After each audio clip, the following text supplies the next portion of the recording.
कृपेशी ते जावो तुझ्या कृपेशी ते जावो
हॅलो चेक.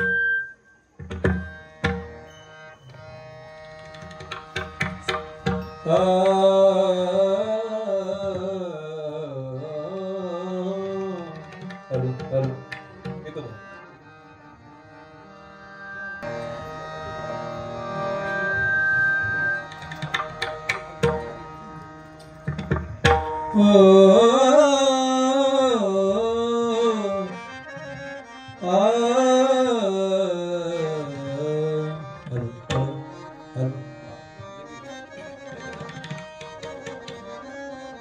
दुर्बुद्धि ते माना, दुर्बुद्धि ते माना, दुर्बुद्धि ते माना,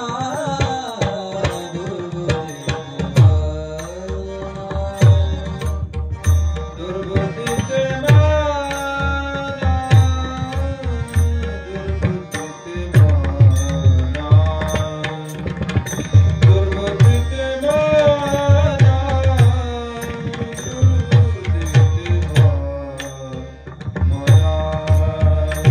दुर्बुद्धि ते माना,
जैसे करी तुझे पाय चित्ती धरी उपजला भाओ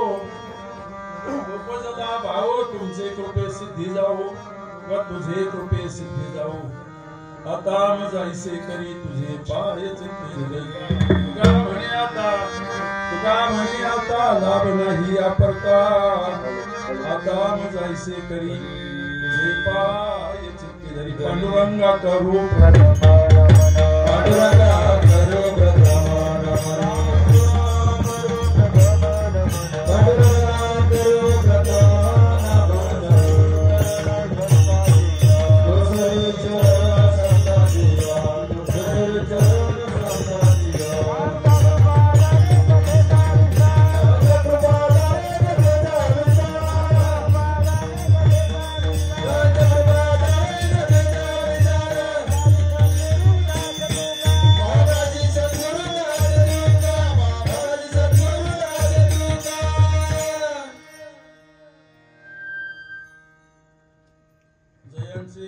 स्मरण होय सकल विद्यांचे अधिकरण हेच बंधू श्री चरण श्री गुरूंचे नमस्कार काय माझी वाणी मानी संतासी रंजू चित्तासी आपुलिया आता अभिनव विलासिनी जे चातुर्य अर्ध कला कामिनी ते शारदा विश्वमोहिनी नमस्कार ओम नमो ज्ञानेश्वरा करुणा करा दया तुमचा अनुभव दलो पावन गादो चराचरी मी कला कुसरी काहीच नेने बोलतो चिन्याती भाविका एका जनार्दनी तुझा सगळ्याची आस पुरवावी सोनोपंत तथा कुणीजन दया मामा असे बोलती नामे शंकर शंकरा शिवकरा आणि संत जो संमती पुण्य श्लोकची तो वारकरी संप्रदायाचा अध्वरी खरा शोभतो ऐशा संतवरा सदा शुभ करा दांडे करा वंदितो श्रोतेश्रेष्ठ सज्जन मग प्रस्तुत प्राप्त प्रसंगी सेवेसाठी निवडलेला अभंग चिदंबर स्वामींच्या दरबारामध्ये त्यांच्या जन्मोत्सवानिमित्त चालू असलेला हा 4-5 दिवसाचा सोहळा आणि आजची जागराची कीर्तन सेवा वारकरी संप्रदायाचा नियम असा सांगतो की पहिला जर दिवस असेल सप्ताहाचा आरंभ असेल तर नमन करावं मंगल करावं आणि भगवान परमात्म्याचं नामचिंतन करावं नामपर अभंग असावा जागराची सेवा म्हटली की मागणी पर जी आपण 7 दिवस सेवा करतो 5 दिवस सेवा करतो त्या सेवेच्या मोबदल्यामध्ये भगवान परमात्म्याकडे मागणी करायची ती मागणी परमात्म्याकडे सादर करत असताना परमात्म्याकडे फक्त कृपेची मागणी करायची किंवा संतांच्याकडे आपण मागणी करतो कृपादान केले संती कल्पांती हे सरेना म्हणून वारकरी संप्रदायाच्या दंडकाप्रमाणे सेवेचा अभंग अगदी छोटा आहे सर्वांचे पाठ आहे सेवेला आरंभ करण्याअगोदर थोडासा परिहार या दृष्टीची प्रभू परमात्म्याच्या कृपेने संतांच्या आशीर्वादाने आणि दादांच्या परम असीम कृपा आशीर्वादाने चालू असलेला स्वामींचा हा जन्मोत्सव आणि त्यासाठी तुमची सर्व भक्तांची उपस्थिती आणि या कार्यक्रमात लाभलेली भव्यता दिव्यता 2-3 मृदंगाचार्य आहेत गोड त्यांच्यासाठी एकदा टाळ्या वाजवा मृदंग सम्राट आमच्या वर्गातले शुभम महाराज वाल्मिक महाराज संदीप महाराज एक मृदंगाचार्य नाव गोड जातं परंतु वैभव तिथं वैभव प्राप्त होतं आणि ज्यांच्या बरोबर हार्मोनियम प्रत्यक्ष बोलती अभय महाराज नंदी शुद्ध विजा पोटी फळे रसाळ गोमती मुखी अमृताची वाणी तिहरियाचे कारणी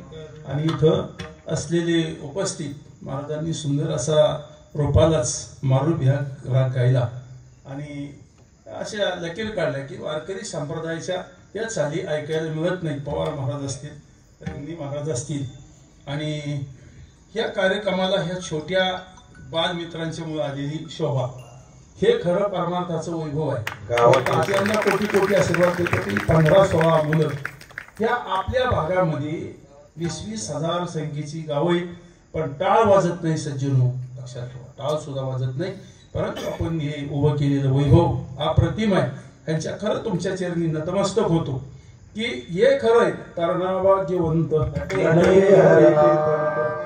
म्हणून वृद्धांचा आवेर केला नाही त्यांची उपेक्षा नाही परंतु तरुणपणातला परमार्थ, तरुणपणातलं वैराग्य शोभून दिसतं आणि तरुणपणातला केलेला परमार्थ सिद्ध होतो. म्हणून यांना आत्ताचे भक्तीचं बाळकडू असेल, हरिपाठ असेल, मासिक आपली वारी असेल, त्या वारीच्या निमित्ताने सर्वजणांचं एकत्रीकरण आणि हा स्वामींच्या दरबारामध्ये चाललेला हा उत्सव जास्त प्रास्ताविकामध्ये वेळ न घालवता सर्वांचं पुनश्च एकदा दर्शन घेतो तुमच्या सहित, मामांच्या सहित, आणि सेवेला आरंभ करतो. कारण वेळ आपल्या हातात कमी आहे आणि बरोबर टायमाला अगदी जय विठ्ठल करण्याचा प्रयत्न करतो.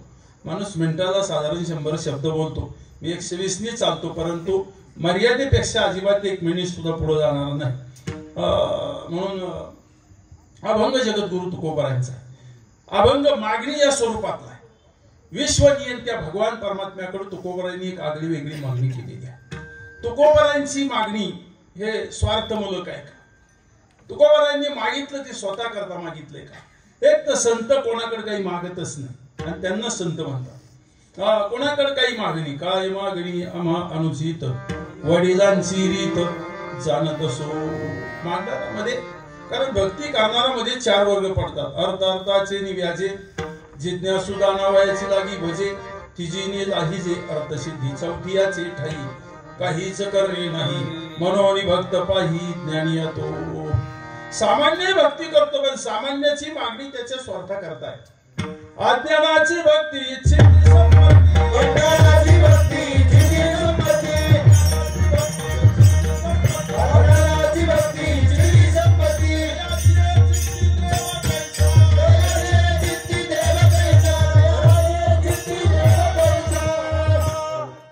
ज्ञानी भक्ती करतो, अज्ञानी भक्ती करतो. अज्ञानाची भक्ती सकाम आहे आणि ज्ञानाची भक्ती निष्काम आहे. निष्कामता निजदृष्टी.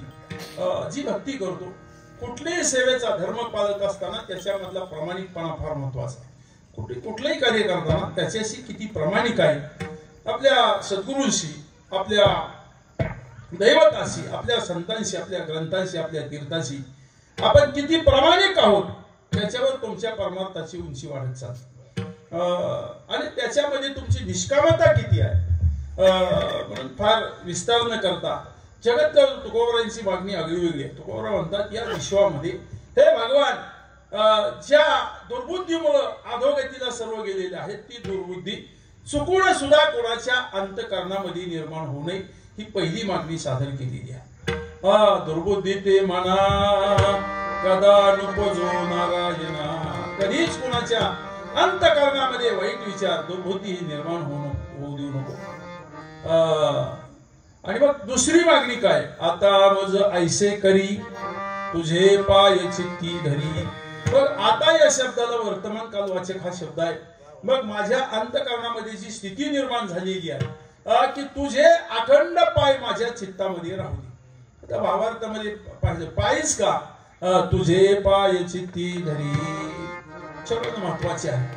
आणि मग माझ्या अंतकरणामध्ये भक्तीचं प्रेम भाव जो निर्माण झालेला आहे, तो तुमचे कृपे सिद्धी जाऊ उपजला भाऊ, तुमचे कृपे सिद्धी जाऊ. एक तर माणसाच्या अंतकरणामध्ये परमार्थाविषयी चांगला विचार निर्माण होत नाही आणि झालाच तर तो जास्त काळ टिकत नाही, फार थोड्या काळाकरता.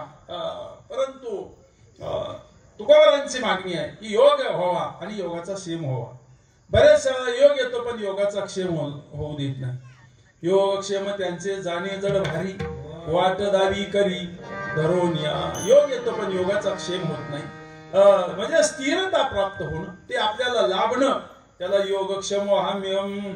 भगवान म्हणतात की त्याचा योगही चालवतो क्षेमही. योगक्षेम त्यांचे जाणे जड भारी, वाट दावी करी धरून उपजला भाऊ, तुमचे कृपे सिद्धी जाऊ, तुझे कृपे सिद्धी जाऊ. आणि तुकाराम म्हणतात, माझी जर स्थिती अशी झाली तर याच्यापेक्षा माझ्या जीवनामध्ये दुसरा लाभ नाही. तुका म्हणे आता लाभ नाही या करता. संत हे वर्तमान कालचे बोलले, काय कुठं भूतकाळामध्ये बोललेले आहे, काही भविष्य सुद्धा बोललेले आहे. ऐका कलीचे महिमान हे असत्याशी रिद्धी जीवन पापादित्यानुमोदन करती हेरण. संतांचे भविष्य काळात बोललेले आहे. काही वर्तमान स्थितीमध्ये तुकोबरायांचा उपदेश. आता तरी उघडी डोळे तरी तुझा त्या पेना फळे, मातेची या डोळे दगडाला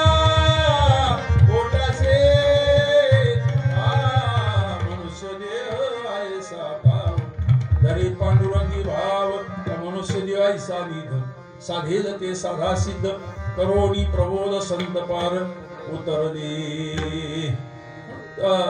सरळ सरळ अभंगाचा भाव प्रत्येक चरणावर विश्लेषण सांगता येत नाही. पहिली अभंगावर शंका निर्माण होते, संत हे देवाकडे मागतात का? संत जर विचार केला तर कोणाकडेच काही मागत नाही. मागणार हे 3 आश्रमांना मागायचा अधिकार आहे, ब्रह्मचारी, संन्यासी आणि वानप्रस्थी. हे 3ही आश्रमाला जगवणारा ग्रस्ती आहे, पण ग्रस्तीच्या जीवनामध्ये त्याने कोणापुढे हात पसरू नये. कर्तजे कर्मा करे, करपर कर करे, झिजदीन कर करे, उजदीन मर करे. हात पसरी जिने धिक्क त्याचे, त्याने पुढे आयुष्यात हात पसरू नये. ते स्वावलंबी असावा, मागूच नये, परंतु तो मागितल्याशिवाय राहत नाही. ग्रस्तीचं जीवन हे परोपकारासाठी. एत देवे परोपकाराय निर्मितः. काही गोष्टी परोपकारासाठी परमात्म्याने. नदी गावस रवी रविचंद्र घनो वृक्ष नदी गावस्य सज्जना एत परोपकाराय देवे. सज्जन हा परोपकारासाठी निर्माण केलेला. त्या 8 गोष्टी परमात्म्याने परोपकारासाठी निर्माण केलेल्या. म्हणून मागणीमध्ये देणारा कोण आहे, मागणारा कोण आहे? कुठं मागणी श्रेष्ठ आहे, मागणारा कनिष्ठ आहे. कुठं मागितलेला श्रेष्ठ आहे पण देणारा कनिष्ठ आहे. काही ठिकाणी मागणी श्रेष्ठ आहे, देणाराही श्रेष्ठ आहे. योग्य मागणी आहे. काय मागावं देवाकडं? देव प्रसन्न झाला ना. काय मागावं? काय देवाकडे मागावं? तुकोबराय म्हणतात, देवा तुमच्याकडे काही मला मागायचंच नाही. मागणाराच्या कुळामधला माझा जन्म नाही. मी 4 पिढ्याचा अनुभव देतात. आता 8 पिढ्यापर्यंत तुकोबरायांची परंपरा. विशंभर बाबापासून तुकोबरायांची परंपरा. विशंभर बाबा जर वारीला गेले, विटेवर असणारा भगवान परमात्मा खाली पाहायचा.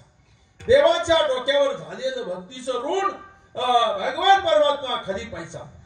कधी बाबा मागतात आणि मी देऊन टाकतो. मला गण्याची वास पाहे मुखाकडे, चिंतिल्या रोकडे. सारखा भक्ताच्या तोंडाकडे पाहतो. भक्त कधी मागतो, मी त्याला कधी देऊन टाकतो. देव देऊनी उदार भक्ता देतो अमरपदे. देतान म्हणे सान थोरा वैरी असे. तो आसनकाधिकाचे निमाने सायुज्य सौरसुनी धला फुटणे. जे विषयाच्या अस्तर पाही मारवाले. भक्तालाही देतो आणि अभक्तालाही देतो, पण त्याला ठार मारून देतो. मोक्ष दोघांनाही आहे, पण त्याला जवळ घेतो. नाम प्रल्हाद उच्चारे,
संत म्हणले नाम प्रल्हाद उच्चारी तया सोडवी नरहरी उचलून घेतला कडेवरी भक्ती सुखी निवाला नाम बरवया बरवंट नाम पवित्रानी चोखट नाम स्मरे निळकंठ आपण सहित निवाला तो जवळ घेऊन भक्ताला अभय देतो दुष्टाला ठार मारतो हा त्याचा स्थैर्य भाव आहे मला वाटतं तुकोबा विशंभर बाबाची 8 पिढीची परंपरा काहीच मागितलं नाही तुकोबा म्हणतात देवा आमच्या पूर्वजांनी तुला काही मागितलेलं नाही 4 पिढ्याचा संदर्भ देतात प्रल्हादाचा अवतार भक्त कैवारिया होशी नारायणा प्रल्हादाचा अवतार आहे तात्पर्य त्याच्यामध्ये एवढं सांगायचं की कुठे काही जन्माला येईल सांगता येत नाही राक्षसाच्या कुळामध्ये प्रल्हादाचा अवतार काय कारण असावं अभक्ताचं कुळ आहे नाव घेऊन येतील देवाचे ते वृद्ध हिरण्यकश्यपूचे देवाच्या नावाला विरोध केला आपल्या भावाला सुडानी मारलं हिरण्याक्षाला हिरण्यकश्यपूच्या मनामध्ये चीड निर्माण झाली आणि सर्वत्र माझंच नाव घ्या नाव घेऊन येती देवाचे पण त्याच्याच कुळामध्ये भक्त प्रल्हाद येतो लक्षात ठेवा आणि मग शेवटी अपाय केले त्याला मारण्यासाठी तो मरत नाही काय तुला सांगितलं तू प्रतिव्रता आहे प्रल्हादाला तो विष दे शेवटचा प्रयोग म्हणून काय तुम्ही सांगितलं बाळा आज मी तुला विष देणार आहे स्वहा केला तरी काही उपयोग झाला नाही पण विष हे लक्षात ठेवा विष की आहारी पडे समुद्री पाय वाट जोडे एकी वाघ ब्रह्म थोकडे अभ्यास केले साधोनी वचनाग खाती तोळा तोळा हे महात्म्याला जमत एवढं सामान्य नाही विष की आहारी पडे आणि मग शेवटी कडेलोट केला तापलेल्या तेलाच्या कढईमध्ये टाकलं आणि चिडल्यानंतर तो विचारतो अरे तुला वाचवणारा कोण आहे कुठं आहे तू कुठे नाही येरो म्हणे काष्टी पाशानी सकल आहे वनमाळी जेते तेथे 5000 त्या मंडपाला खांब होते कुठल्या खांबाकडे बोट करेल सांगता येत नाही त्या उड्या खांबामध्ये नरसिंह भगवान परमात्मा अवतीर्ण झाले खांबावरील लात मारी दुर्जनी खंबे नारायण प्रगटला म्हणे कैसा खांब करावेला ब्रह्मादच कला सत्य होते नरसिंह भगवान परमात्मा मागाले आणि बाहेर आल्याबरोबर ब्रह्मदेवाकडून वरद मागितले होते प्रसन्न केलं ब्रह्मदेवाला रात्री नको दिवसा नको आत नको बाहेर नको शस्त्राकडून नको अस्त्राकडून नको मनुष्याकडून नको पशुकडून नको एवढी बंधनं पाळून हिरण्यकश्यपूचा काटा नरसिंह भगवान परमात्म्याने काढला कारण ब्रह्मदेवाने सांगितलं मी समर्थ आहे सृष्टी विजाचा साठोपा तो पुनरावृत्तीची आमापाशी झाला मलाच मृत्यू आहे मी तुला अमर करू शकत नाही आणि मग शेवटी हिरण्यकश्यपूला मोक्ष दिला आणि सांगितलं प्रल्हादा बोल मी तुझ्यासाठी आलेलो काय मागायचं ती मग तुला आता मी द्यायला तयार आहे प्रसन्न आहे म्हटलं भगवान माझ्यासाठी तुम्हाला कष्ट झाले तुम्ही धावून आला एकच करा माझा बाप अभक्त आहे प्रल्हादा मी त्याला कधीच मोक्ष दिलेला आहे तुझ्या करता तुला काय पाहिजे ते माग बरेचसे मोठा कथानक भाग आहे मला वाटतं आतडी गाळ्यामध्ये अडकवली आणि नाचायला लागले गुरगुरायला लागले देवाचा अवतार स्थिर होत नाही नारदाने एकाएकाची परीक्षा घेतली आईसाहेबांना सांगितलं चला लक्ष्मी आईसाहेबांना देवाचा नवीन अवतार झालेला उग्र रूप पाहिलं लक्ष्मी आईसाहेबची पळाल्या पंचायती एकीकडं ताट एकीकडं म्हटले हे आमचं मालक ओळखू नाही आणि शेवटी ज्याच्या करता आला त्या प्रल्हादाला पुढे घेतलं उचलून घेतला कडीवरी प्रल्हादा बोल तुझ्या करता आलेला काय मागायचं ते 10 वेळा 15 वेळा भगवान म्हणतात माग प्रल्हादांनी सांगितलं भगवान माझी एकच मागणी आहे की तीच मला प्राप्त व्हावी मी नाही म्हणतो तरी तुम्ही मागा म्हणता या अर्थी माझ्या अंतःकरणामध्ये कुठतरी मागण्याची इच्छा असावी आणि ती तुम्हाला दिसत असावी मला जर द्यायचं असेल तर चुकून सुद्धा माझ्या अंतःकरणामध्ये मागण्याची इच्छा होऊ नये. मग प्रल्हादापासून प्रल्हाद, अंगद, उद्धव, नामदेवरायपर्यंत चौयुगाचा भक्त नामा उभा केला रे.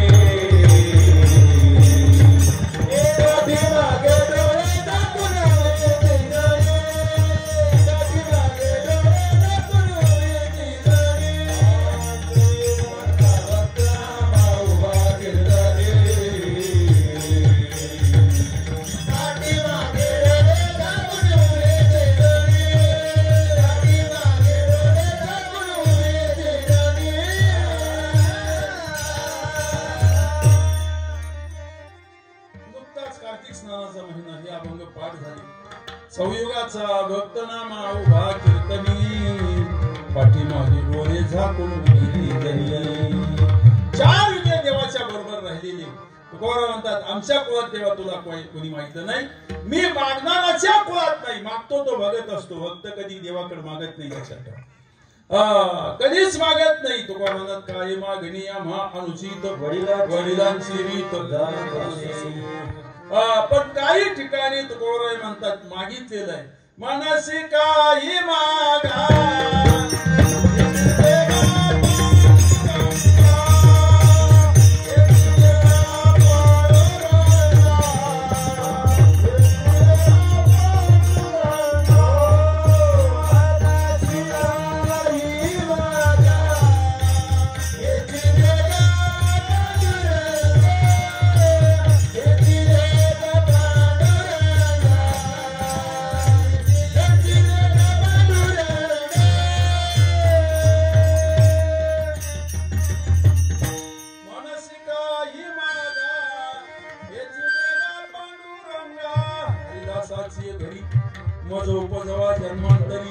मनसी काही मागा हेच देगा पांडुरंगा.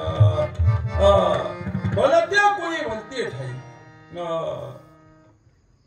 वृक्ष करी तरी मंडप मे खळाचे मिसे तुझे द्वारी वसे ऐसे करी.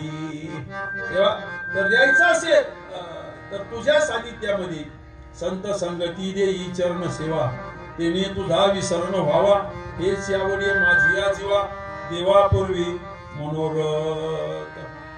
द्यायचं असेल तर मला हे द्या देवा की वैष्णवाच्या कुळामध्ये मला सारखा जन्म मिळावा. याची माझ घडो जन्म जन्मांतरी मागणी श्री हरी नाम सदा संतांचे दर्शन जनी जनार्दन ऐसा भाव. मला जन्मोजन्मी ही सेवा घडावी एवढंच मला द्या.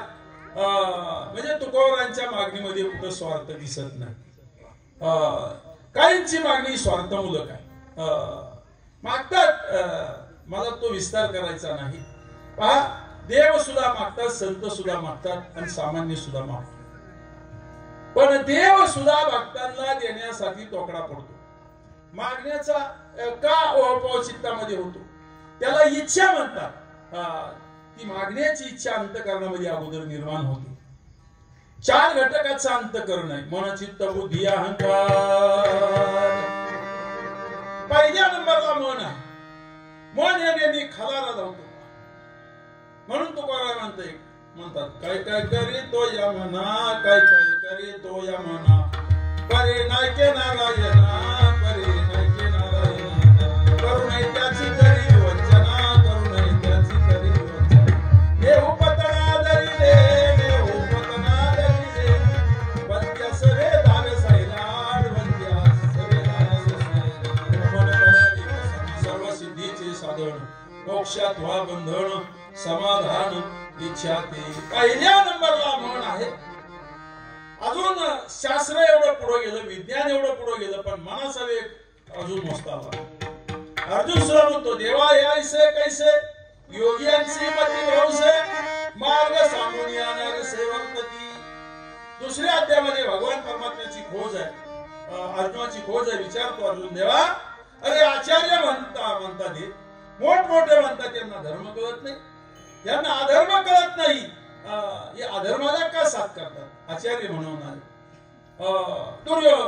मला वाटतं द्रोणाचार्य, कृपाचार्य, भीष्माचार्य एवढे मोठमोठे विदुर काका. पण दुर्योधनाच्या पुढे कोणाचंच काही चालत नव्हतं. लक्षात आणि त्यात कारण असं होतं की अन्नदुष्टाचं खाल्ल्यामुळे बाई सता चोराचे संगती तैशी होय बुद्धी एकदाच चिंधी मन धावे. एवढंच म्हणतो देवा की आचार्य मोठ्या यांना धर्म अधर्म कळतो का नाही. दुर्योधनाला सुद्धा विचारलं होतं का रे तो धर्म कळतो का नाही. तो म्हटला धर्म जाणावी माझा धर्म चांगला कळतो पण हा धर्माने का वागतो हेच तर जगामध्ये कळत नाही. कधी त्याच्याकडून अधर्म होतो कधी सत्याच्या मार्गावरून जाताना पाय घसरतो हे सांगता येईल. फार मोठ्यांचा विचार घसरले पतन होतं विचाराचं लक्षात ठेवा. म्हणून वृत्तीच्या ठिकाणी जे मनोवृत्ती आहे ती परमात्म्याच्या स्वरूपाशी एकरूप व्हायला पहिलं मन आहे ना. म्हणून तो बरोबर म्हणतात आता कोटी धावी मन तुमचे चरण देखील भाग गेला सिने गेला अवघा आनंद. दुसऱ्या नंबरला चित्त आहे. मनाच्या ठिकाणी पाप वासना तयार होते. चित्ताच्या ठिकाणी विक्षेप नावाचा दोष तयार होतो. बुद्धीच्या ठिकाणी अज्ञान म्हणजे आवरण नावाचा दोष तयार होतो. आणि म्हणून अहंकार आता जो अहंकार आहे हा बाह्य जगतातला अहंकार वेगळा सत्तेचा संपत्तीचा विद्वत्तेचा स्वकर्तृत्वाचा ज्ञानाचा हे जे अहंकार सांगितलेले आहे हे चार बाहेरच्या जगतातले अहंकार आहे. पण आज जो जतन करीना पुले जतन याचा धरीन अहंकार. काही गोष्टीमुळे जगाच्या निर्मितीला कारण असणारे त्रिगुण सुद्धा त्याची गरज आहे ना. सत्वरजतम 17व्या अध्यायामध्ये त्याचा विस्तार केलेला आहे. मग हे अंतःकरण आहे. अंतःकरणाच्या ठिकाणी हे घटक अत्यंत महत्वाचं आहे. त्याला अंतःकरण चतुष्ट म्हणतात. अंतःकरणाच्या ठिकाणी निर्माण होणारा विचार हा पवित्र विचार निर्माण होण्यासाठी अध्यात्म विचाराची नितांत गरज आहे. संस्काराची गरज आहे. म्हणून परमार्थ हे कर्मणुकीचं साधन नाही. इथं आल्यानंतर सकळाची येते आहे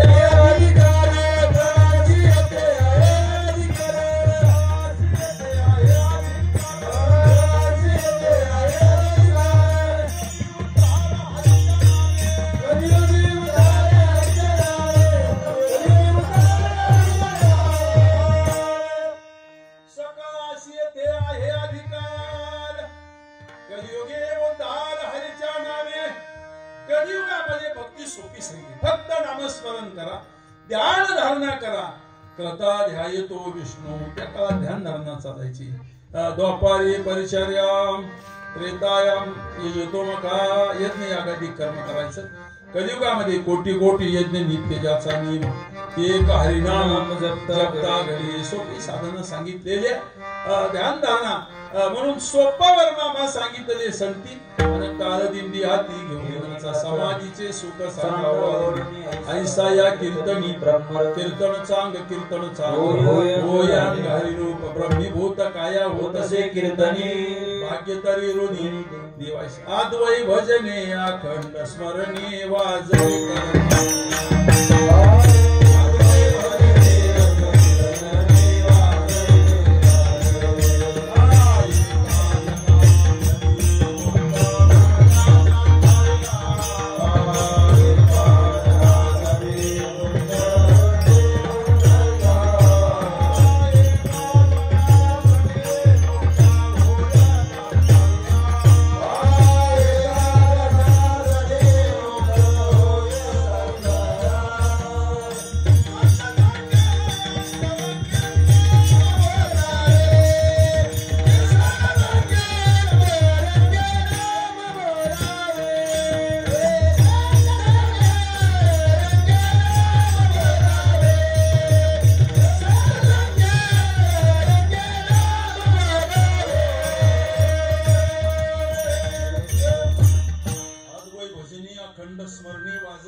संत संगे अंतरंगे नाम बोलावे कीर्तन रंगी देवा संगीत सुखे डोलावे. सोपी भक्ती सांगितलेली आहे कलियुगामध्ये. कळवत हरी कीर्तनात फळ सांगितले कोटी कोटी यज्ञ नित्याचा नियम एक हरिनाम जपता घडी. सोपी आहे चित्त साह्य झाली एकाग्र होत नाही मनाच्या ठिकाणी. म्हणून जो दोष निर्माण होतो तो मनाच्या ठिकाणी विचार निर्माण होतो तो मनाच्या विचाराच्या ठिकाणी. मग तो चांगला विचार निर्माण होण्यासाठी बऱ्याचशा गोष्टी अवलंबून आहेत, त्याच्यावरच आपण विचार करणार आहे. जीवनामध्ये संगत अतिशय महत्वाची. संगती संग दोषेना द्राक्षाचा वेल लिंबावर गेला, कडू का झाला संगती. जीवनामध्ये चांगली संगती ही सुद्धा अत्यंत महत्वाची आहे. तुकोबरा म्हणतात मजने दयाची संगती. अखंड दया तुझे प्रीती, अखंड दया तुझे प्रीती, अखंड दया तुझे प्रीती, अखंड दया तुझे प्रीती. मजने दयाची संगती, मजने दयाची संगती, मजने दयाची संगती.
संत संगती देई चरण सेवा.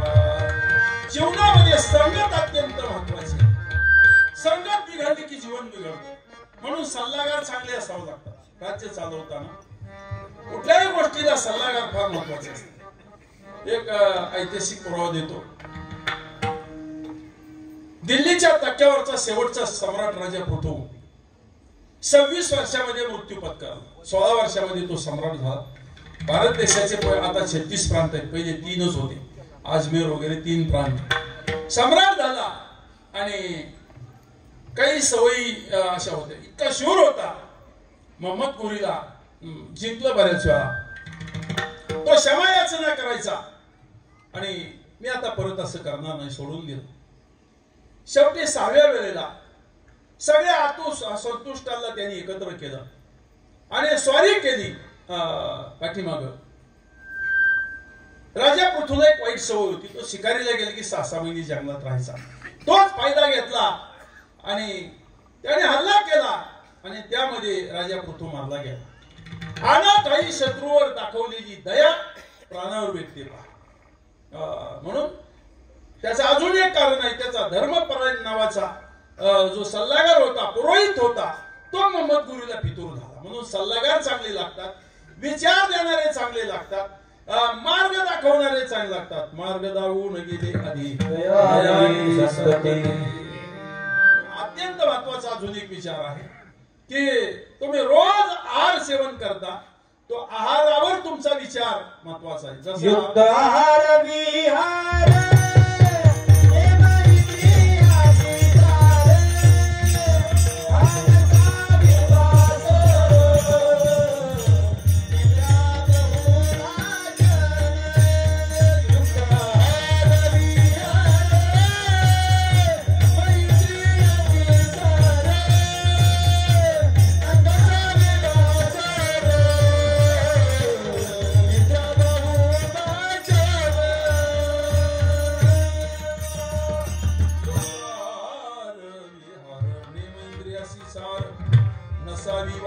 निद्रा बहु भाषण काल सारावा चिंतनी एकांतवासी गंगा स्नानी देवाच्या पूजनी प्रदक्षिणा तुळशीच्या. सूत्र सांगितले युक्त आहार. थोडं खा, मोजकं खा, पण चांगलं खा. जास्त खाल्लं ना अपचन, अन्नही प्रमाणापेक्षा विषच आहे, लक्षात ठेवा. अपत्का भूक हे एक रोग, एक प्रकारचा रोग आहे, पण अन्न त्याच्यावरच औषध आहे. म्हणून थोडं खा, कमी बोला. युक्त आहार विहार नियम इंद्रियासी सार नसावी वासर निद्रा बहु भाषण. अति खाणाराला, अति जागणाराला अति जागणार नाही. ज्याला काही साध्य करायचंय त्याला सर्व नियमाचे बंधन आलेलं आहे. मुलांना तुमच्यासाठी एक अत्यंत महत्वाचा सल्ला सांगतो. तुम्हाला जर ज्ञानाची उंचीची शिखर पार करायची असते, ज्याला विद्वत्ता प्राप्त करायची, ज्ञान संपादन करायचंय, उंची गाठायची, त्याचं अंतरून कधी सूर्याला दिसता कामा. साधना करताना सूर्योदयापूर्वी सर्व साधना, कारण ब्रह्मी मुहूर्त असतो, त्या मुहूर्तावर जे साध्य करायचे ते साध्य होईल. मला महत्वाचं आहे की अन्नातून सर्व दोष निर्माण होतात. कुठं खावं, कोणाचं खावं, कधी खावं, कसं खावं, काय खावं, याला विचार सांगितलेला आहे शास्त्रामध्ये.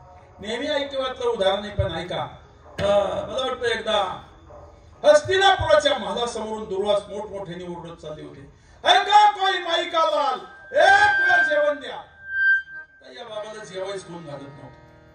60 खंड्या अन्न दुर्वासाने पुढे भोजना, एवढा मोठा आरोप. तर सामान्य माणूस नाही, देवाच्या उंचीचा साधू आहे. सामान्य नाही दुर्वास, पण क्रोधी आत्म्यामध्ये गणती होती दुर्वासांची. कामाची कोतवादी आणि नाडी दे बहुतासी, हरिहराची या बुद्धी तो भय नाही. दुर्वास जमदागी पाराशर नाडी दे महानुषी, क्रोधाची बोलदार तो ही मिळाला त्यासी.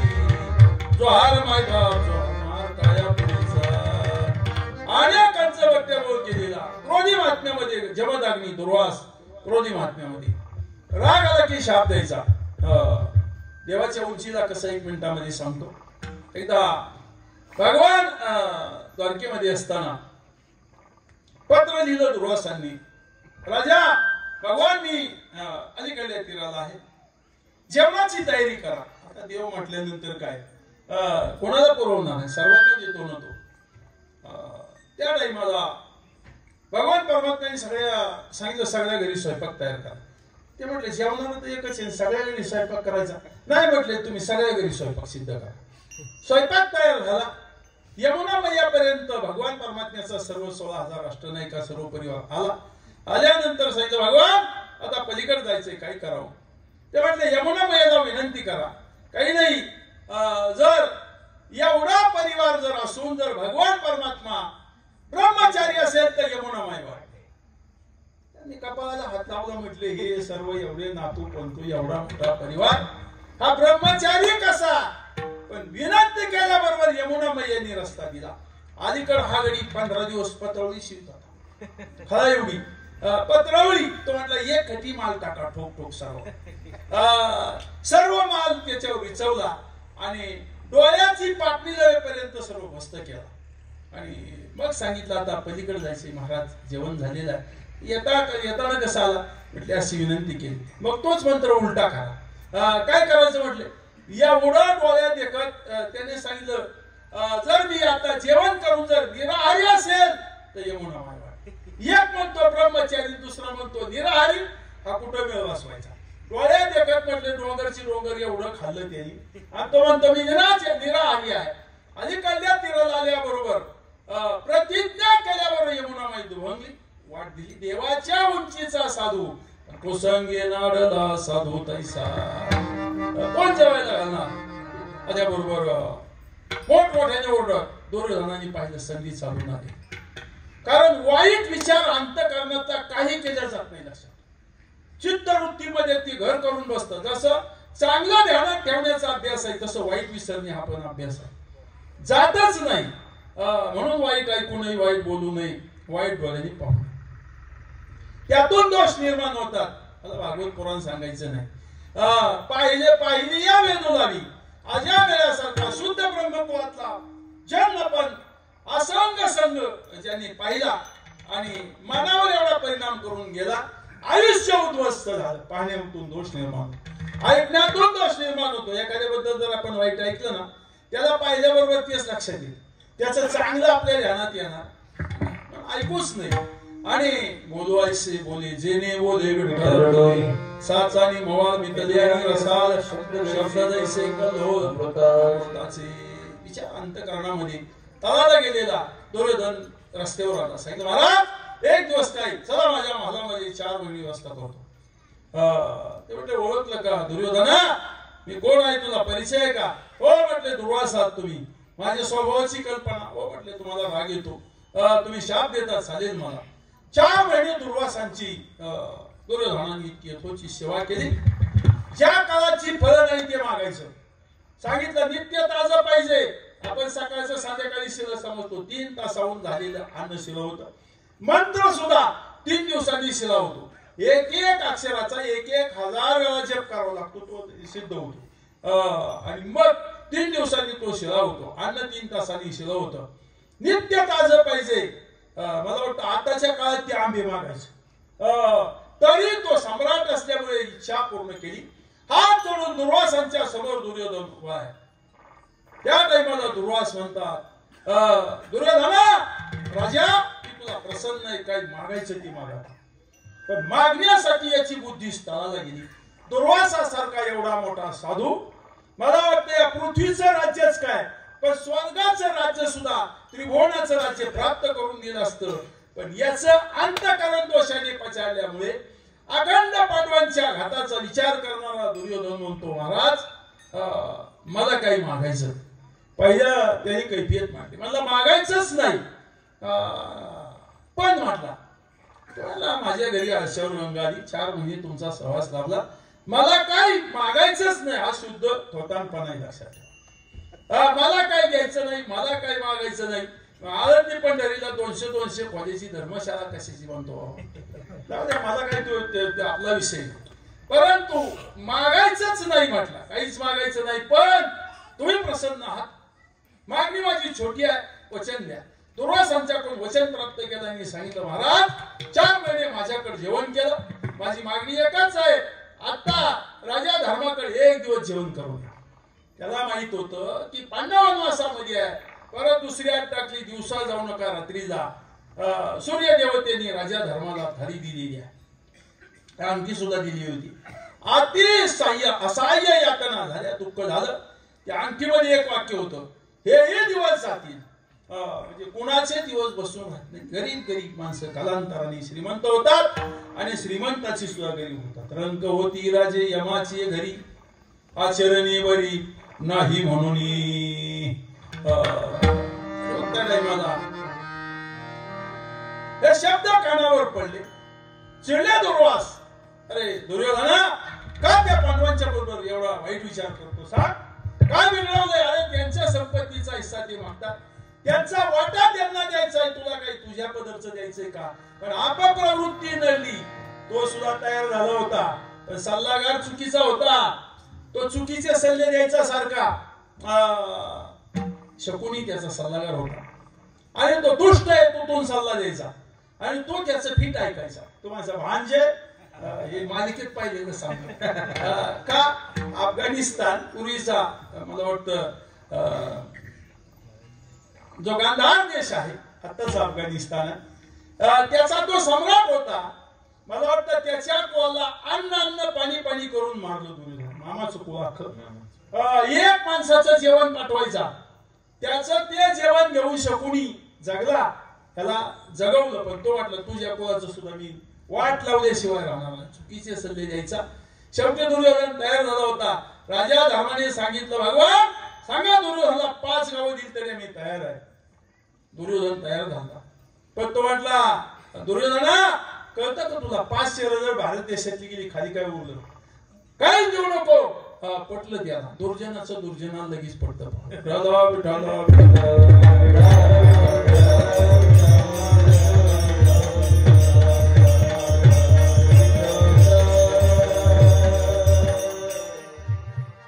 वनवासामध्ये पांडव असताना चिडले दुर्वास अरे का त्रास देतो त्यांना त्या टाइमाला दुर्योधन म्हणतो महाराज मला माहिती आहे असं होणार आहे तुम्ही त्यांची बाजू घेणार आहे परंतु तुम्ही मला वचन दिलंय तुमचं तुम्ही ठरवा पाळायचं का ते आता निभवायचं का मोडायचं वचन त्या टाइमाला दुर्वास म्हणतात दुर्योधना मी जाईन पण पांडव मारणार नाही कारण त्यांचा पाठीराखा भगवान परमात्मा आहे पहा साधू प्रसन्न आहे देव भगवान परमात्मा प्रसन्न नाही पण मागण्यासाठी याची इच्छा पाहिजे मागण्यासाठी याची बुद्धी रसातळाला गेलेली आहे संगतीचा परिणाम एवढा झाला उसंगे नाडला साधू नाडीला साधू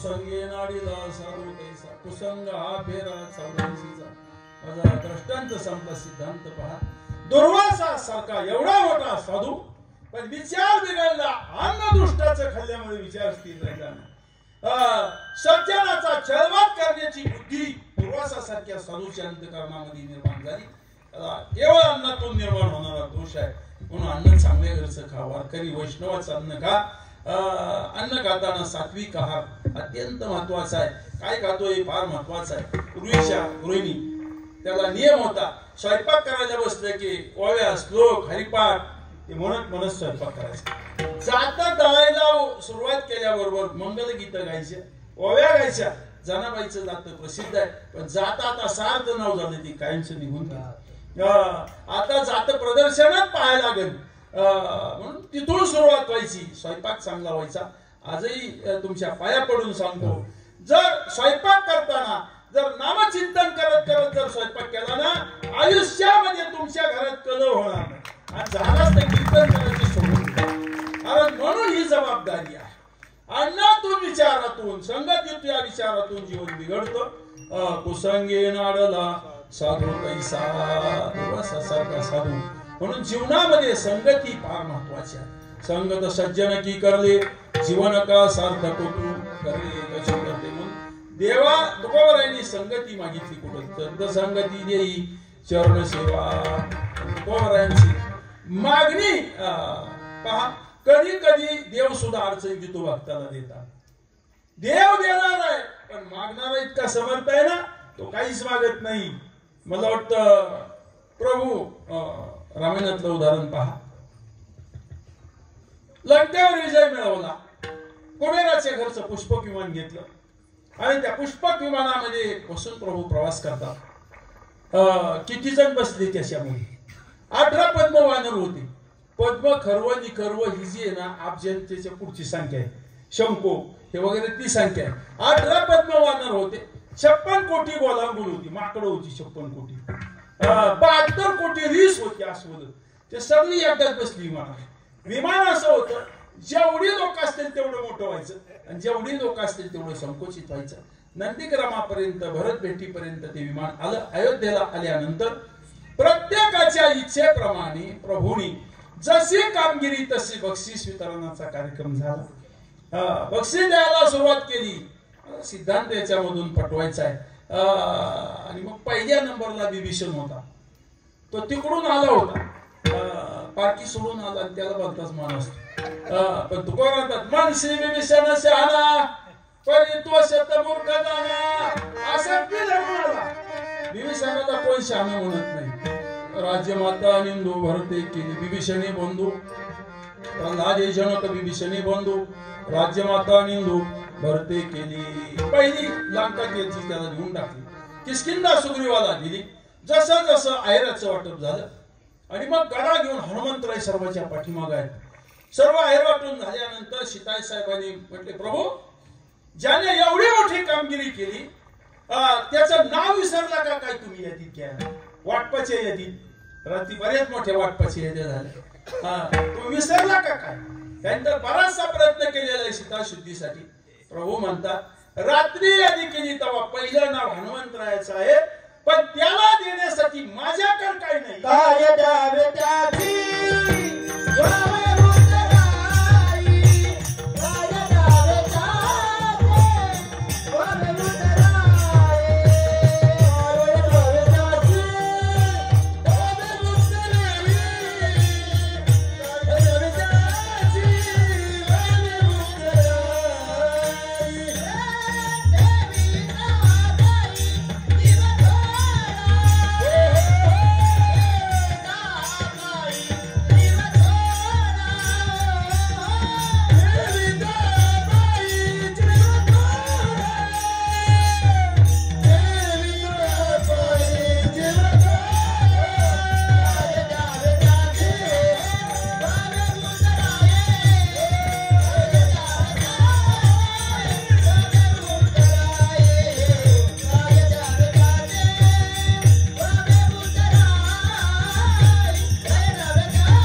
महात्म्याचे सद्गुरूचे उपकार भेटणार नाही.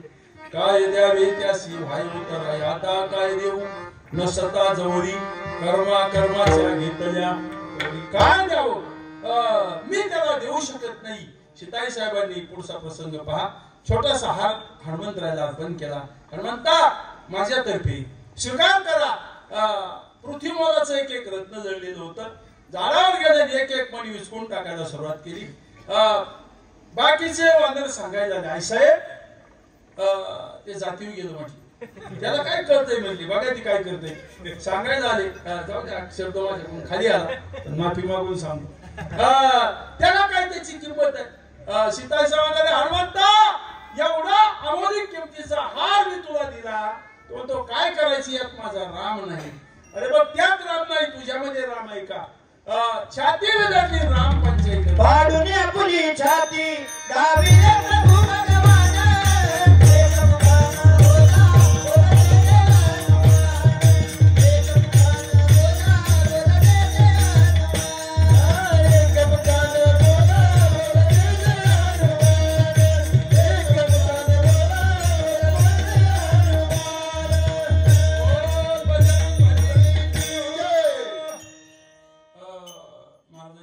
अंजनीच्या तपासाठी महारुद्र कोटी हनुमंतरायांचा अधिकार एवढा भक्त एवढ्या उंचीचा देव देवाला तोकडा पडला. देव सुद्धा त्यांना देऊ शकत नाही. काही ठिकाणी मागायला देवा दिलाय तो भक्ताच्या दारामध्ये करुणता घेऊन येतो. अशा उपजनी भगवंताशी नीच वागणत्वाले त्याशी निर्याच भगवान परमात्मा. थोडक्यामध्ये प्रसंग 1 मिनिट 2 मिनिटात सांगतो. समुद्र मंथनातून 14 रत्न बाहेर आली. लक्ष्मी कौ सुरपारी लाल कसुरा 14 रत्न बाहेर आली. आता कोणाचं वाटप झालं मी काय सांगणार नाही. मला लक्ष्मीचा भाव सांगायचा. बाहेर आल्यानंतर ते सांगितलं नारदा तर इकडे म्हटलं मला मरण्याजोगावर आहे का. नारदाने जरा खोड काढायला कारण पात्रच रद्द नाही. तो म्हटला पहिली आहे ना ही देवांची लाईन आहे. ही देवांची लाईन आहे. पहिल्या नंबरला इंद्र पुरमान करूनच होता. त्या टाइमाला लक्ष्मी साहेबांनी नारदाने सांगितलं आई साहेब 33 कोटी देवांचा राजा आहे. प्यायला अमृत आहे. उर्वशीचं नृत्य आहे. चिंतामणीचे सारखं आहे. कल्पतरूचे बगीचे आहेत. श्रीमंत आहे. रंभेचं गायन आहे. उर्वशीचं नृत्य आहे. लक्ष्मी म्हटले हो बाद झालं आता वर्णन थांबव म्हटले. या भरपूर श्रीमंतपदी वागायला सांगलं नापास केलं. खोट काढली. दुसऱ्या नंबरला चंद्र उभा. तो म्हणला आता याचा आपला नंबर लागेल. तो म्हणले नाही तुम्ही त्याच्या टोळीतलाय. गौतम ऋषीच्या आश्रमावर रात्री 2 वाजता बाग द्यायला चंद्र होता. ही सामान्य अभंग आहे पहा. पण मला वाटतं तो कुठं थोडासा वैदिक टाइप आहे. इंद्रापल्ली भगे चंद्र झाला काळा नारद चुकला काळा. आपली बुद्धी सामान्य आहे. आपण त्यांचा विचार करू नये. मोठ्याची चूक काढण्यासाठी तेवढा आपल्या विचाराची प्रगल्भता असते. कारण श्रीमद भागवतामध्ये भगवान शुकदेवजी म्हणतात वंश सोमस्य पावना चंद्राचा वंश पावन सांगितलेला आहे. आणि घडलेला दोष प्रभास क्षेत्री चंद्राने मला वाटतं तप केलेला आहे. त्या प्रभास क्षेत्रावर सोरटी सौराष्ट्र सोमनाथाच्या जवळ म्हणून चंद्राचा कलंकित असणारा जरी वरवर आपल्याला जीवन दिसलं तरी मोठ्याचे दोष पाहिजे नसतात. लक्षात ठेवा. विठाला विठाला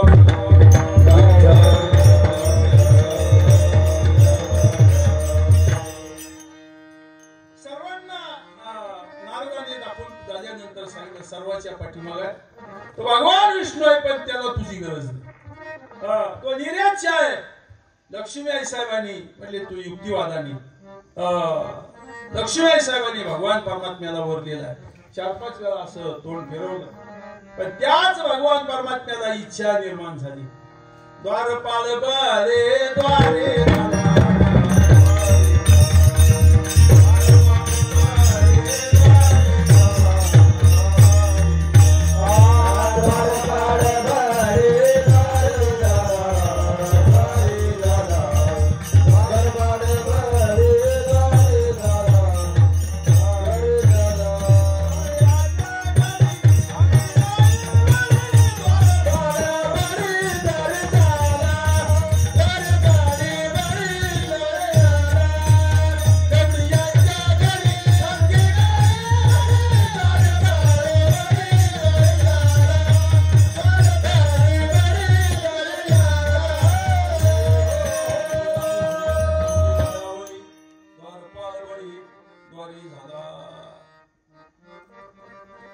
राजाची संपत्ती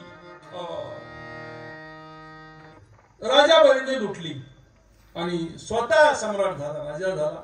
गुरु बृहस्पतीने सांगितलं देवांच्यासाठी विचित्र काळ दिला आहे. अनिष्ट ग्रहमान आहे, प्रत्येकाच्या राशीमध्ये ते असतात, अनिष्ट असतात. आणि मग सांगितलं काही नाही, जरा थांबा की हे गेलेलं राज्य आपण परत प्राप्त करू.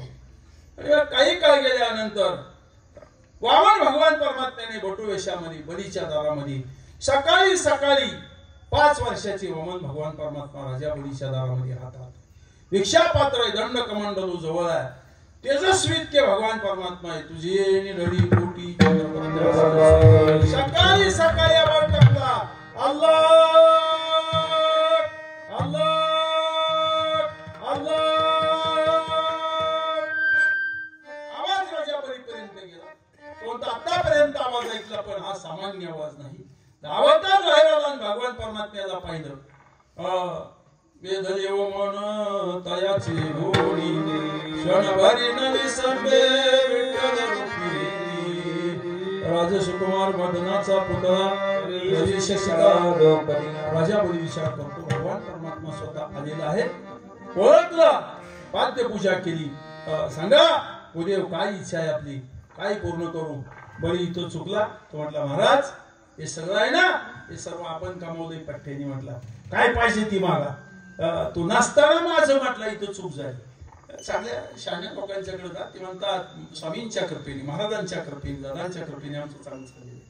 आई वडिलांची कृपा, संतांची कृपा, देवाची कृपा ही मानावं लागते. लक्षात ठेवा, कोणाच्या तरी कृपेने आपलं चालतं, कोणाच्या तरी आशीर्वादाने चालतं. स्वतःच काही स्वतःमुळे काही चालत नाही. लक्षात ठेवा, वृक्षाची पान हरी द्यायची सत्ता याचं शरीर सुद्धा त्याच्या सत्तेने चालत नाही. चाले हे शरीर कोणाची गोड बोलावी ते हरी, कवी आहे कवी दयाचे भजन म्हटलं. अगोदर राजा वचन दे, माझी मागणी थोडी आहे, मी छोटा आहे, मागणी स्व छोटी आहे. राजा बळीतून वचन प्राप्त केलं आणि सांगितलं, राजा माझ्या पावलाने मोजून 3 पाद भूमी मला पाहिजे. संध्या करण्यासाठी स्वतःची जागा असावी. दानाचा संकल्प सोडायला सुरुवात केली. तर त्या गुरु शुक्राचार्य बाहेरून आले. त्याने भगवान परमात्म्याला निरखून पाहिलं. सांगितलं, राजा बळी थांब, हा तुला मातीत घालायला दिलाय. हा सामान्य नाही, त्रैलोक्याधिपती भगवान परमात्मा आहे. तो भीक मागायला आलाय, हा सामान्य नाही, हा सामान्य भिकारी नाही. लक्षात ठेवा. टाकलो शेद्वारी उभा याच भिकारी. तुकोडा म्हणतात, होईन भिकारी पंढरीचा वारकरी. हा भिकारी कोणता? तो सारखा मागतो तो भिकारी वेगळा. कोण भिकारी? भिकारी जो देतो तो श्रीमंत, मागतो तो भिकारीच आहे. लक्षात ठेवा. इथं आहे ना, या गादीवरून सांगतो, इथं उभा राहिलाय ना, आता मी श्रीमंत आहे, मी देतोय, तुम्ही घेताय. पण इथून खाली उतरलं ना की मी भिकारी होणार. कीर्तनाचे पैसे घेतो म्हटल्यावर भिकारीच आहे ना. म्हणून भिकाऱ्याने रुबाब करायचा नाही. लक्षात आलं, भिकाऱ्याने रुबाब करायचा नाही. दात्याचं दर्शनच घ्यायचं, शास्त्राचा नियम सांगतो. देताना सुद्धा दाता या बाजूने असला पाहिजे, घेणारा त्या बाजूने. सूर्य रोज विश्वाला या बाजूने प्रकाशित करू, हा बारकाव आहे. तर मला काही फार त्यात विस्तृत विचार करायचा नाही. आणि मग सांगितलं, काही नाही, छोटीशी मागणी आहे. राजा बळी विचार करतो. तो म्हणला, मी पण ओळखलेला आहे, पण माझी परीक्षा आहे. अखिल कोट ब्रह्मांड भगवान परमात्मा माझ्या दारामध्ये कटोरा घेऊन भीक मागण्यासाठी आलेला. मी का देतो? भक्ताकडे देव मागतो पहा, सामान्य का?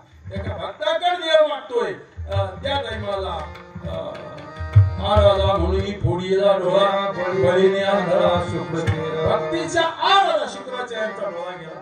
कमंडलमध्ये दरवड असतं, डोळा गेला. जसा माझा एक गेलाय तसा मला याच्या आता तेच जास्त वाटतंय. गेला एक, काय पापाचं काय फळही नाही, हे कबूल करावं लागतं. लक्षात केले कर्म झाले, तेच भोगा आले, पजले मेले. ऐसे किती शुक्राचार्यांचा डोळा गेला. आजही शुक्राचार्यांचा फोटो पहा, एका डोळ्याने शुक्राचार्य आंधळे आहेत. दैत्य गुरु शुक्राचार्य. दानाचा संकल्प सुटला आणि विशाल असं विराट स्वरूप धारण केलं. आणि राजा बळी बोल 2 पावलामध्ये सर्व वाटून टाकलं. 3रा पाय पुढे ठेवू. त्या टाइमला सांगितलं भगवान देणार अजून शिल्लक आहे तुका म्हणी बळी जीव दिला पायातली गोया गोपाळांचे मिळी खेळ खेळे वनमाळी रसाता नेला बळी राहिला पाताळी स्वामी माझा तुकोबराय उपहास करतात देवाला सांगतात देवा अरे सामान्य का बळी बळी सर्वस्व उधार तिने उभारीला कर करोनी का हार तुआ पाताळी घातला हरी तू निष्ठुर निर्गुण हरी तू निष्ठुर निर्गुण हरी तू निष्ठुर निर्गुण हरी तू निष्ठुर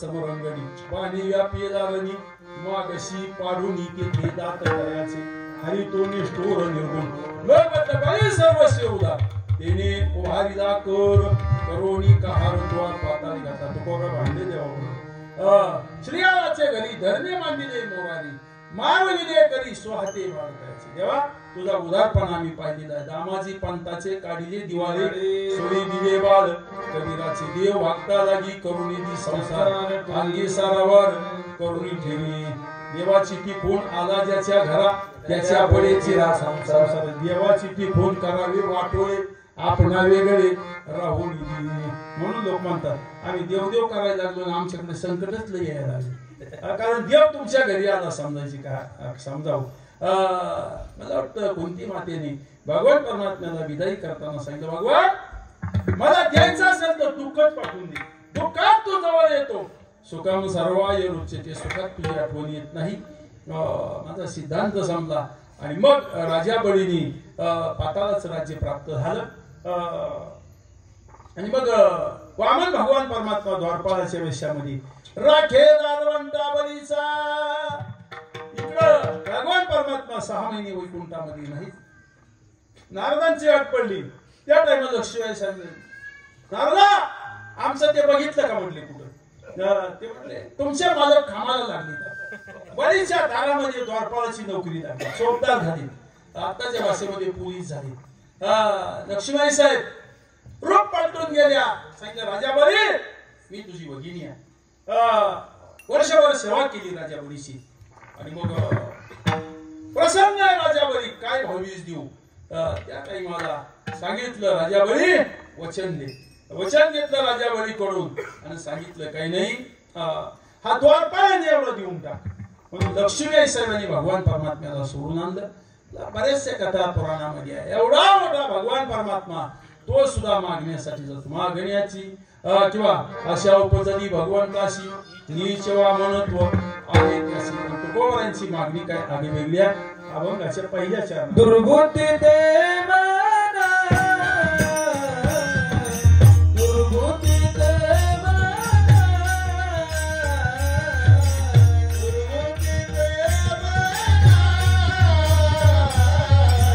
दुर्बुद्धी दे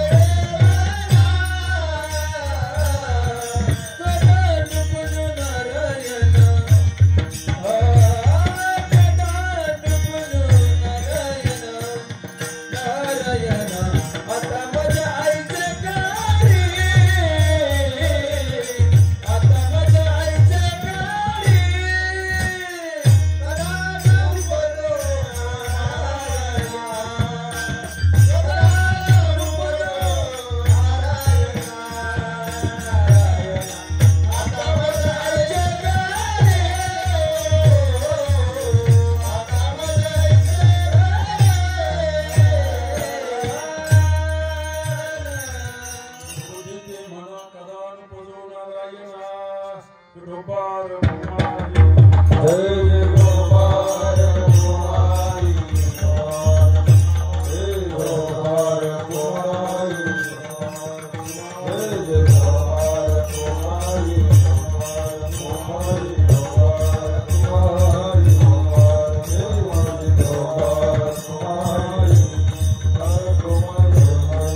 दासी करी तुझे पाय चित्त धरी विठाला विठाला विठाला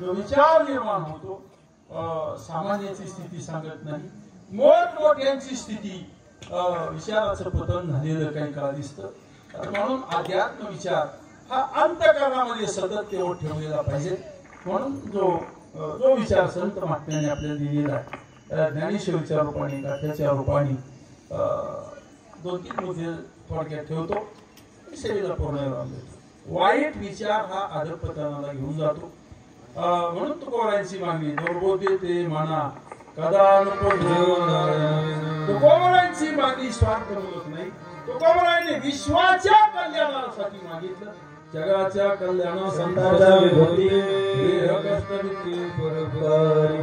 तुकोबारायांची मागणी सामान्य नाही असामान्य तुकोबारायांची मागणी सामान्य नाही लक्षात ठेवा म्हणून मागणारा उत्कृष्ट आहे मागणी कनिष्ठ आहे काही ठिकाणी मागणी त्याला उत्कृष्ट आहे देणारा कनिष्ठ आहे भगवान परमात्मा प्रसन्न आहे साधू प्रसन्न आहे हा विचार आपण पाहिला थोडक्यामध्ये पाहू मला वाटतं रामायण घडलं याला कारणही दुर्बुद्धी आहे महाभारत घडलं यालाही कारण दुर्बुद्धीच आहे श्रीमद भागवत घडलं यालाही कारण राजा परीक्षितीला सुचलेली दुर्बुद्धीच आहे 3 ग्रंथाचा जर विचार केला मला वाटतं राजा परीक्षिती 16 वर्षी सम्राट झाला होता सर्व जग जिंकलं त्याने सामान्य नव्हता सम्राट झाला दिग्विजय केला केतू आला आणि भद्रासनी 2 राज्यामध्ये कलीचं राज्य सुरू झालं होतं राजाच्या कानावर वार्ता आली कलीने आपल्या राज्यात प्रवेश केला कलीला सुद्धा पिटाळून लावलं पहाटेच राजा घोड्यावर स्वार झाला त्या राज्यामध्ये प्रवेश केला कली शरण आला पण जाता आता परत मी शिवर पिऊ भरला शरण आला म्हटला शरणागत शरण येण्याच्या अनेक पद्धती आहेत पहा युद्धामध्ये पांढर ध्वज दाखवला शत्रू शरण आला दातामध्ये गवताची काडी धरली शत्रू शरण आला हात वर केले शत्रू शरण आला या शरणागतीच्या पद्धती आहेत पडाला बिडाला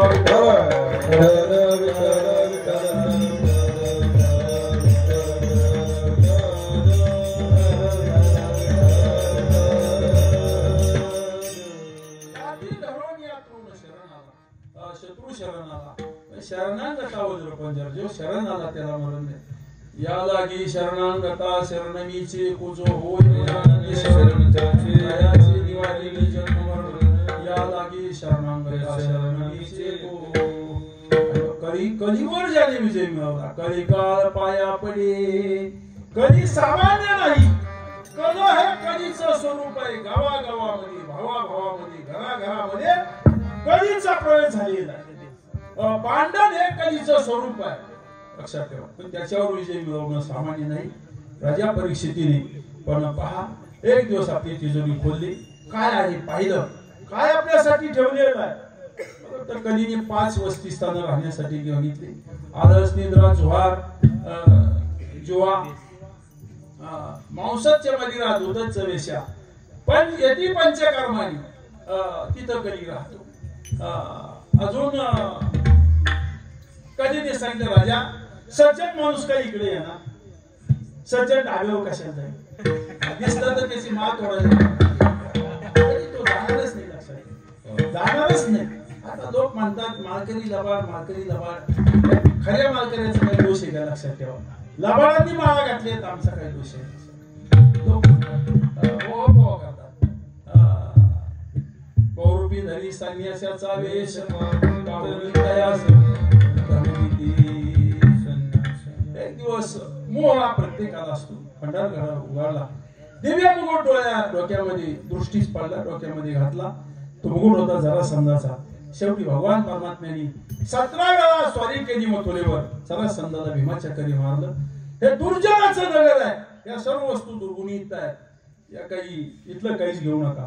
भीम अर्धन होता, त्यांनी जरासंधाचा भावला तिजोरीमध्ये ठेवला.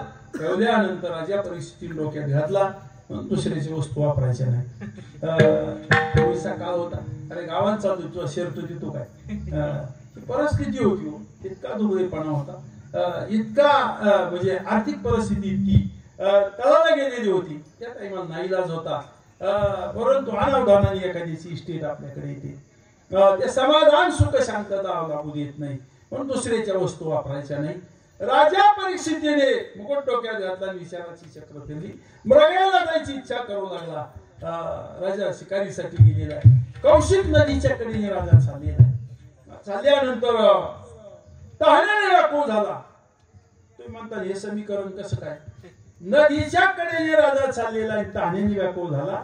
मग पाणी प्यायला काय अडचण होती, कारण राजाला प्रवाहातलं पाणी पिता येत नाही, दुष्काळ पडतो असं शास्त्र सांगतं. जयांगी मोठे पण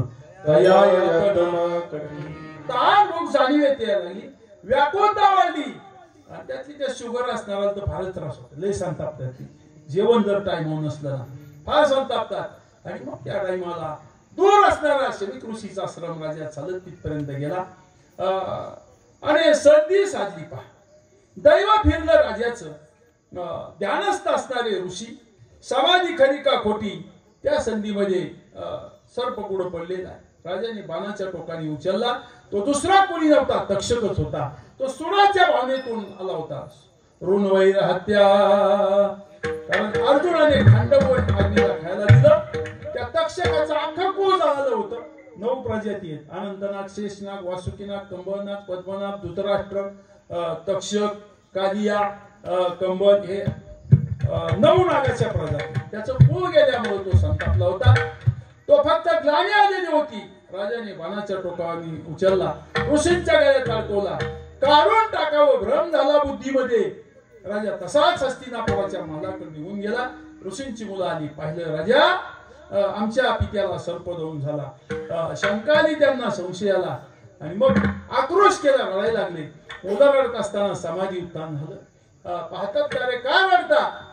मग कळलं की कोणीतरी चेष्टा केलेली आहे. शृंग नावाचा मुलगा पुढे आला, ऋषी पुढे आला आणि सांगितलं, कोणी हे कृत्य केलं असेल त्याला 7 दिवसामध्ये तक्षक नावाचा सर्प दंश करेल. सांगितल्याबरोबर ऋषी म्हणतात, अरे कोणाला शाप दिला? क्षमा याचना करणं हा भूदेवांचा गुण आहे. कोणाला शाप दिला विचार तरी करायचा ना. ऋषींनी पाहिलं, ध्यानस्थ होऊन राजा परीक्षित, अरे सुसंस्कारात वाढलेला, याच्या हातून कधी अपराध घडणार नाही, चूक कधी हा राजा करणार नाही. शृंगाने सांगितलं, ज्या राजाला धर्म कळत नाही, नीती कळत नाही, साधू कळत नाही, महात्मा कळत नाही, त्यांना आमचा शाप भोगावा लागणार आहे. जाऊन तरी सांगा. गौरांग नावाचा शिष्य गेला, सांगितलं, राजा आम्ही तुला शाप दिले, 7 दिवसामध्ये तुला तक्षक नावाचा सर्प दंश करणार आहे. बरेचसे कथा मला वाटतं देवी भागवतात 7 तळाची अशी काचेचा महाल बनवला होता. त्याच्यामध्ये जाऊन बसला होता. भीती पण हे देवी भागवतात. परंतु राजाची भीती संपली. श्रवणी परीक्षिती तरला भूपती, 7 दिवसा मुक्ती झाली. राजा परीक्षितीला झालेला उन्माद प्रमाद, पण आपल्याला भागवत ऐकायला मिळालं, सार आपल्याला ऐकायला मिळालं. परंतु तो झालेली दुर्बुद्धी ही विनाशाला कारण झाली. तो धर्मराजा बहुपुण्य राशी, का युद्ध केले दुर्योधनाशी, हरोणी कांता केली उपाधी, विनाशकाले विपरीत बुद्धी. राजा धर्मासारखा सत्यवादी असत्य आयुष्यात कधी बोलला नाही, परंतु बुद्धी स्थिर राहिली नाही. पत्त्या खेळायच्या नादामध्ये राजा धर्म सर्वस्व हरला. शेवटी द्रौपदी पणावर लावली, जिंकलं. त्याला कौरवी पांचाली सभे माझ्यानी, वस्त्रहरणी वस्त्रे कैसी झाली. फक्त द्रौपदी बोलली, अंधे का पुत्र अंधाता, म्हणजे बापही अंधा मुले अंधे. पांडवांना इंद्रप्रस्थाचं राज्य प्राप्त झालं होतं.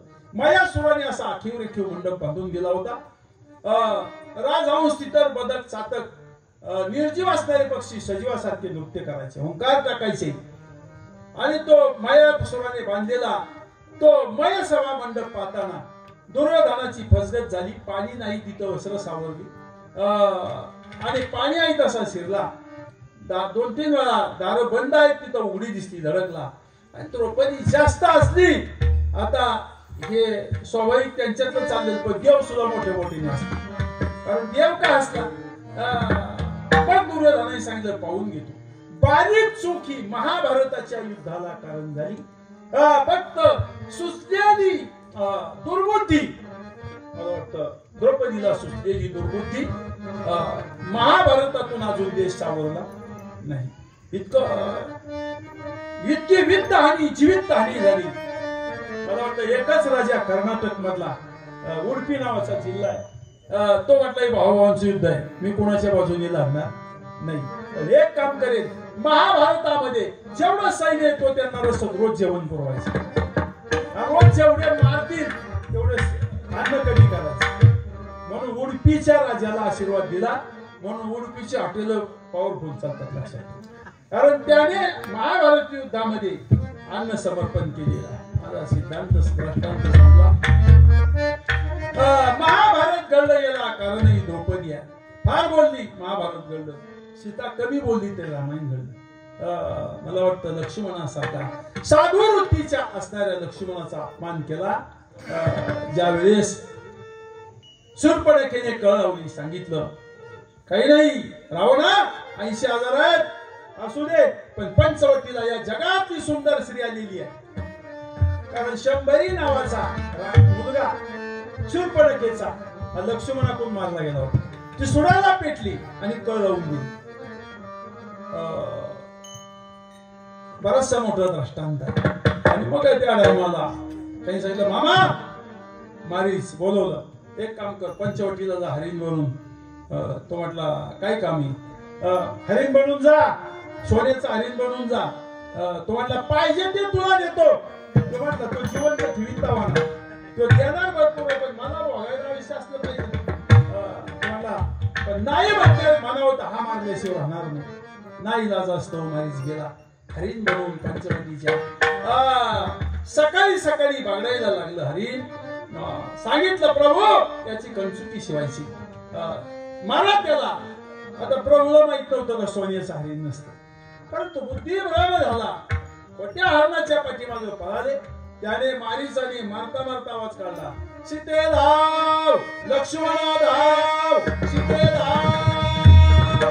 ऐसा म्हणतात प्रभू भाऊजी प्रभू संकटात आहे. लक्ष्मणाने सांगितलं जगाचा मालक कधी संकटात येतो विश्वास ठेवा. आणि मग मात्र सीतेने दुर्बुद्धीने सांगितलं लक्ष्मण भाऊजी तुम्ही आतापर्यंत माझी अभिलाषा धरून आला असं मला वाटतंय. रडसा रडत लक्ष्मणजी वनाकडे निघून गेला. पाठीमाग रावणाला खऱ्या संताला दूर लोटलं आणि संतच नव्हता तो वेश घेऊन आला. हा संताला संत समजली म्हणून मला वाटतं रावणाच्या कस्टडीमध्ये 6 महिने काढवला. वियोग घडला वासुकीच्या बनी सीता शोक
विभीषणाची पत्नी शर्मा तिची दासी त्रिजटा सीतेच्या सेवेसाठी ठेवलेली होती. विलाप करते सीता काय दुष्ट वर्तन मी आचरण केले का माझा विरह झाला वियोग घडला सीतादेवी गेली कर्म झाले तिची भोगाले एक राघू महिन्याचं जोडपं सीतेने लहानपणी पाळलं राघू निघून गेला आणि त्या महिन्याचा विरह तिने शाप दिला तुला सुद्धा माझ्यासारखं 6 महिने राहावं लागेल आणि साधुवृत्तीच्या लक्ष्मणाचा अपमान केला रामायणाला कारण श्रीचा सुचल्याने दुर्बुद्धी ते म्हणा कथा नारायणा कदा भजो नारायणा कदा भजो नारायणा दुर्बुद्धी ते म्हणा कदा भजो नारायणा कदा भजो नारायणा कदा भजो नारायणा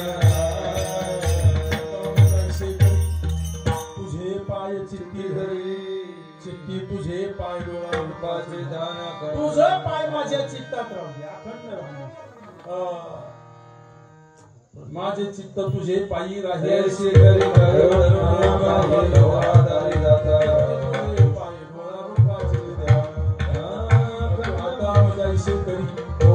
भाऊ तुमचे कृपे सिद्धी जाऊ तुका म्हणे आता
कदा नुपुजो नारायण आता ऐसे करी तुझे पाहिजे हरी उपजला भाव तुमचे किती सिद्धी जाऊ तुका म्हणे आता लाभ नाही या पडता आता ऐसे करी तुझे पाहिजे ते झाले स्वामींच्या दरबारामध्ये झालेली सेवा भगवान परमात्म्याची चरणी स्वामींच्या चरणी समर्पित करून इथंच सेवेला पूर्ण करा सर्वजण या कार्यक्रमासाठी गुंजन तुम्ही श्रोती प्रभो तुम्ही महेशाची मूर्ती मी तुम्हाला अर्ज जसे भक्ती म्हणून बोध जरी गंगावती तरी स्वीकाराल की सर्वांचं दर्शन घेऊ इथंच सेवेला पूर्ण करा तुकाराम तुकाराम तुकाराम तुकाराम